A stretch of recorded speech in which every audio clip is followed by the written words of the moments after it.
Oh, hey everybody. It's Tony, and I'm at the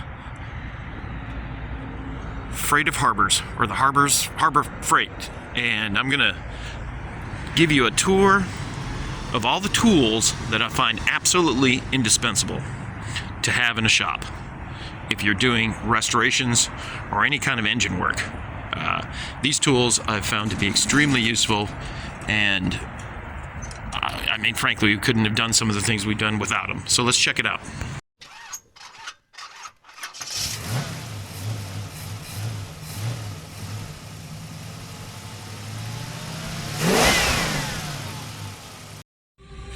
So if you have a shop like ours where we're trying to do LS swaps and engine rebuilding and things like that, some of the most indispensable tools that we have right now, other than hand tools, you know, your typical tools that you're going to need like wrenches and sockets and whatnot, you definitely need an engine stand.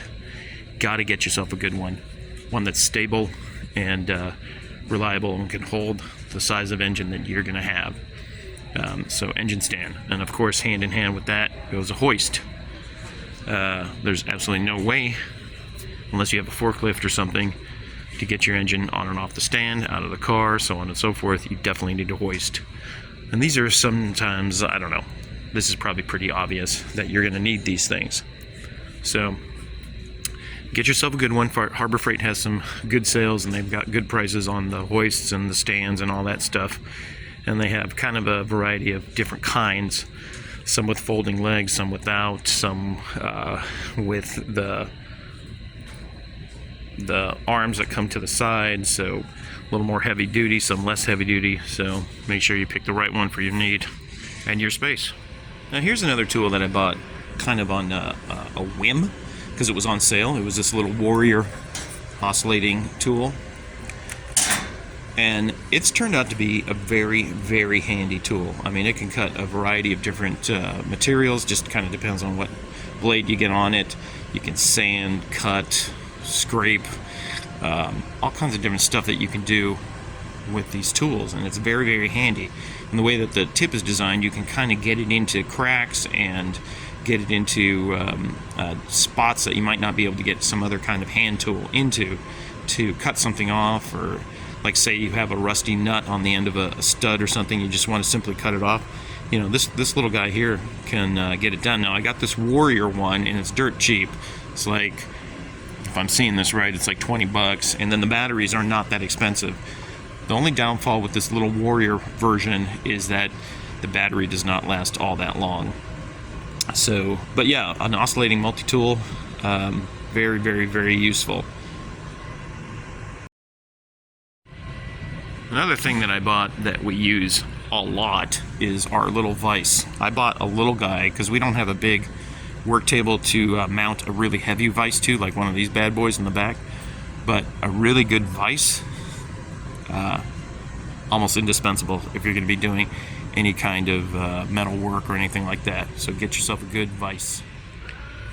Another tool that we use all the time, and I do mean all the time, is a 4.5 inch grinder. And we use the cutoff wheels, and we use the flap discs all the time. So if you're doing any kind of metal work or cleanup work or cutting work or what have you, you have to get yourself one of these grinders, and they're relatively cheap enough to get yourself two, because we have two in the shop, and so we'll have like a flap disc on one and a cutoff wheel on the other. And so instead of having to constantly swap the discs or whatever, we just pick up just the one we need. So indispensable. So another tool that we use all the time is our welder. So we originally started out with one of their little titanium MIG welders that was just the flux core MIG welder. And I think it was this guy here. Started out with that. It did fine.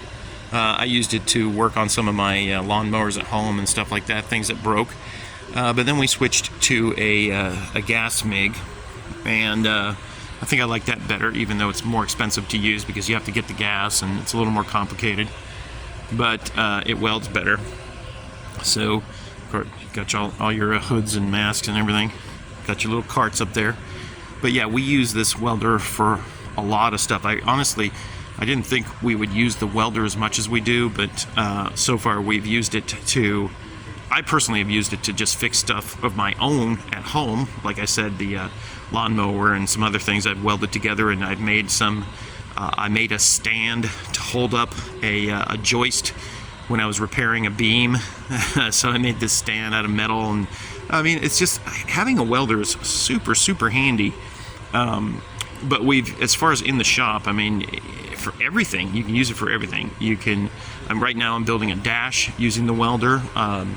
We've used it for exhaust, of course. We've used it to build our engine run stand. We've repaired some things with it. I mean, it's indispensable to have a welder. And then, of course, when we're going to do body work and welding in new patch panels and things like that, you definitely have to have one. It is an indispensable tool, and we use it all the time.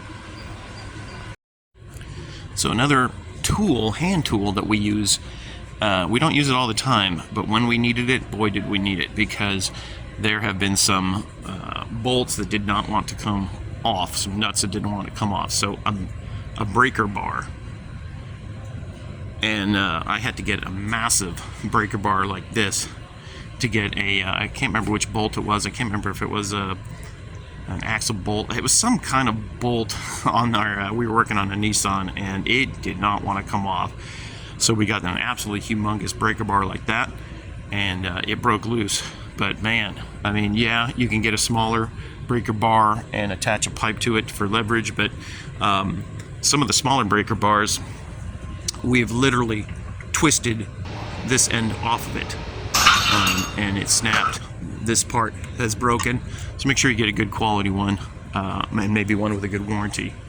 But yeah, breaker bar was indispensable. We would not have been able to continue working had we not got that off. So breaker bar, although you can just do it by hand and it's not indispensable, but it makes your life a bajillion times easier, is one of these little impact drivers for removing nuts and bolts. Those guys make a job that would take a few minutes much, much, much quicker. So much easier to pull them off and put them on super fast. I wouldn't torque anything obviously with that, but because then you need a torque wrench, which is also another indispensable tool, but every good mechanic should have a torque wrench. So I wanted to find another tool. Is just basically a motorized socket wrench, which I have found myself using more and more lately. That makes the job so much easier too. So get yourself one of those. I found a Craftsman model that came with it and the battery, and it's like an 18-volt version, so it's got more power. It was like $100, so you know, not awful, but not what I would call cheap, but not awful. So that's kind of where some of those sit price-wise, unless you're talking Milwaukee, and then Milwaukee's ridiculous price. But yeah, let's see what else we can find for indispensable tools. I mentioned this in my my Christmas gift idea video, but lighting is indispensable. Even if your shop inside has really good lighting, but you're underneath the car, yeah, you're going to need more lighting. So get yourself a really bright LED light, something that has maybe a stand that can like sit and be aimed, magnetic, so you can stick it to the side of something you're working on. Yeah, good light is indispensable. So we're about to wrap up the video, but I wanted to show you this. It's a parts washer. It's not a bad price, $139. I wish, we don't have one, but I wish we did. We could have soaked our parts in a good cleaner in this bad boy and then cleaned it off. I wish we had something like this, because if you're doing a lot of work on engines, you're going to be cleaning the heads and the intakes and the connecting rods and the pistons and all that stuff, all the internals. Of course, you can't get your block in there, I don't think.